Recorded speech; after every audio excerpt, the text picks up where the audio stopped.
আগরতলাতে বাংলাদেশের যে deputy high কমিশনারের যে অফিস আছে এটা আমাদের এই রাষ্ট্রের প্রপার্টিটা ভাঙচুর করা হয়েছে, পতাকাকে অবমাননা করা হয়েছে। এই বিষয়ে কি করণীয় হতে পারে?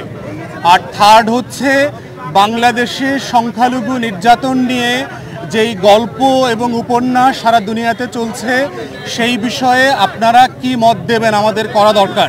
প্রধান উপদেষ্টা ওনার ব্রিফিংয়ে বলেছেন যে বাংলাদেশ রাষ্ট্রে গণ অভ্যুত্থানের জায়গা থেকে আমরা সামনে এগোবার কথা ছিল, কিন্তু একটা মহল আমাদেরকে আবার গণ অভ্যুত্থানের আগের জায়গার সেই ফ্যাসিবাদী জায়গাতে ফিরিয়ে দিতে চায়, নিয়ে যেতে চায়। আমাদের মতো একটা উদার প্রোগ্রেসিভ যারা লিডারশিপে আছেন তাদেরকেও তারা হিন্দু বিদ্বেষী, হিন্দুদের শত্রু, ইসলামিস্ট একটা রাষ্ট্র পরিণত হয়েছে, জঙ্গি রাষ্ট্রে পরিণত হয়েছে, এই প্রচারণাগুলো করেছেন। তো সেক্ষেত্রে প্রফেসর ইউনূস সকল রাজনৈতিক দলগুলোকে আহ্বান করেছেন, আপনারা পরামর্শ দেন সবাইকে সাথে নিয়ে আমরা কিভাবে এই সিচুয়েশনটাকে কাউন্টার করতে পারি। একজন সাবেক মিলিটারি অফিসার যিনি একটা দলেরও প্রধান, তিনি বলেছেন যে ভারতের সাথে এই সম্পর্কের জায়গাটাকে উস্কানি এবং উদ্বেগের জায়গা থেকে কিভাবে একটা ভারসাম্যের জায়গায় নিয়ে আসা যায় সেটার জন্য আমরা যেন কাজ করি। মত বিনিময় করছেন তিনটা বিষয় নিয়ে। আজকে তিনটা বিষয় নিয়ে কথা বলার জন্য উনি সকলকে ডেকেছেন। প্রথম বিষয় হচ্ছে ভারতে সহ সারা বিশ্বে বাংলাদেশ বিরোধী যেই প্রপাগান্ডাগুলো চলছে এগুলোর ব্যাপারে রাষ্ট্র হিসাবে আমাদের করণীয় কি, প্রথম বিষয়। দ্বিতীয় বিষয় হচ্ছে গত কয়েকদিন আগে আগরতলাতে বাংলাদেশের যে ডেপুটি হাই কমিশনারের যে অফিস আছে এটা আমাদের এই রাষ্ট্রের প্রপার্টিটা ভাঙচুর করা হয়েছে, পতাকাকে অবমাননা করা হয়েছে। এই বিষয়ে কি করণীয় হতে পারে? আর থার্ড হচ্ছে বাংলাদেশে সংখ্যালঘু নির্যাতন নিয়ে যেই গল্প এবং উপন্যাস সারা দুনিয়াতে চলছে সেই বিষয়ে আপনারা কি মত দেবেন, আমাদের করা দরকার। তো আজকের আলোচনাতে নির্বাচন কোনো আলোচ্য বিষয় না, ছিল না, এবং এখন পর্যন্ত মিটিং যেখানে আছে সেখানে হচ্ছে সকল রাজনৈতিক দল এবং জোটের পক্ষ থেকে যার যার বক্তব্য পেশ করা হচ্ছে যে রাষ্ট্র হিসাবে আমাদের করণীয় কি, এবং সোফার অনেকগুলো রাজনৈতিক দল পরামর্শ দিয়েছে কী কী করা দরকার।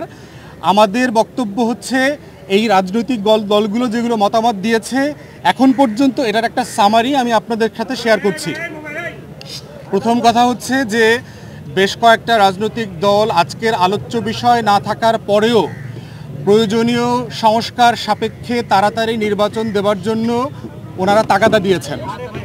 দ্বিতীয় একটা বক্তব্য এসছে স্বরাষ্ট্র মন্ত্রণালয় এবং অন্যান্য বিষয় নিয়ে তারা বোধ করছেন যে সেবার একটা ঘাটতি সারা দেশে পরিলক্ষিত হচ্ছে, সেক্ষেত্রে সরকার কি ব্যবস্থা নেবে, কিভাবে কাজ করবে।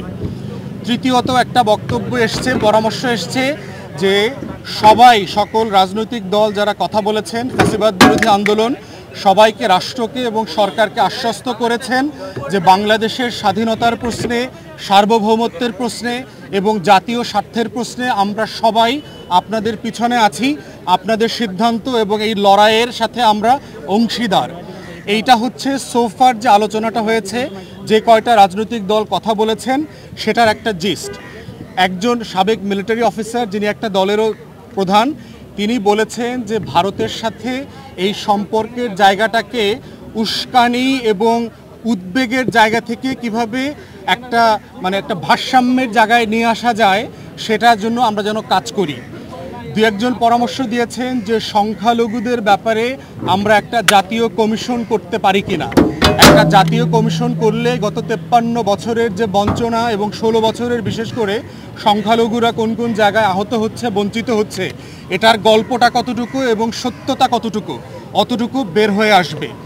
দু একজন পরামর্শ দিয়েছেন রাজনৈতিক দল থেকে যে সরকারের বিভিন্ন রাষ্ট্রে যে অ্যাম্বাসিগুলো আছে সেখানে যারা কর্মরত আছেন তারা এখনও আগের আমলের ফ্যাসিবাদীদের দোসর, তাই ওই সকল রাষ্ট্রে বাংলাদেশ বিদ্বেষ ঠেকানোর জন্য যা যা করণীয় দরকার সেগুলো এখনও করছে না। সেক্ষেত্রে ওই দূতাবাসগুলো থেকে অফিসারদেরকে উদ্ধ করে দেশপ্রেমিক গণ অভ্যুত্থানের পক্ষের যারা অফিসার্স আছেন তাদেরকে এঙ্গেজ করা দরকার। এই যে আমাদের বিরুদ্ধে প্রপাগান্ডাটা হচ্ছে এটাকে যেন অ্যাড্রেস করা যায়। একটা পার্টিকুলার পরামর্শ এসছে, সেটা হচ্ছে যে রাষ্ট্রের পিআর প্রোপাগান্ডাকে হ্যান্ডেল করবার জন্য একটা পিআর সেল করা দরকার, যে কিভাবে এই প্রোপাগান্ডাটা বাংলাতে ইংরেজিতে আমরা কাউন্টার করতে পারি দেশে বিদেশে এবং বিভিন্ন টেলিভিশনের মধ্য দিয়ে। আমাদের দল এখনো কথা বলে নাই, তো আমরা অন্যান্য দল যারা কথা বলেছেন তাদের এই সামারিটুকু আপনাদের সাথে শেয়ার করছি। মিটিং এখনো চলমান, এখন নামাজের বিরতি হবার কথা, এরপরে মিটিং আরও চলবে।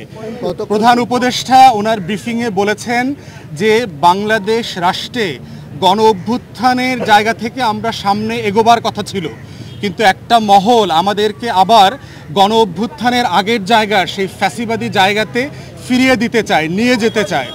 আমাদের মতো একটা উদার প্রোগ্রেসিভ যারা লিডারশিপে আছেন তাদেরকেও তারা হিন্দু বিদ্বেষী, হিন্দুদের শত্রু, ইসলামিস্ট একটা রাষ্ট্র পরিণত হয়েছে, জঙ্গি রাষ্ট্রে পরিণত হয়েছে, এই প্রচারণাগুলো করেছেন।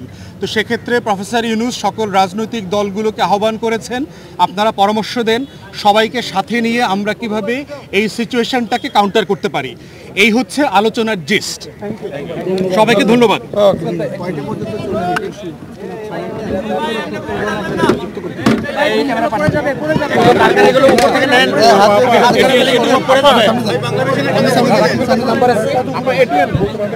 এই মোবাইল দেখা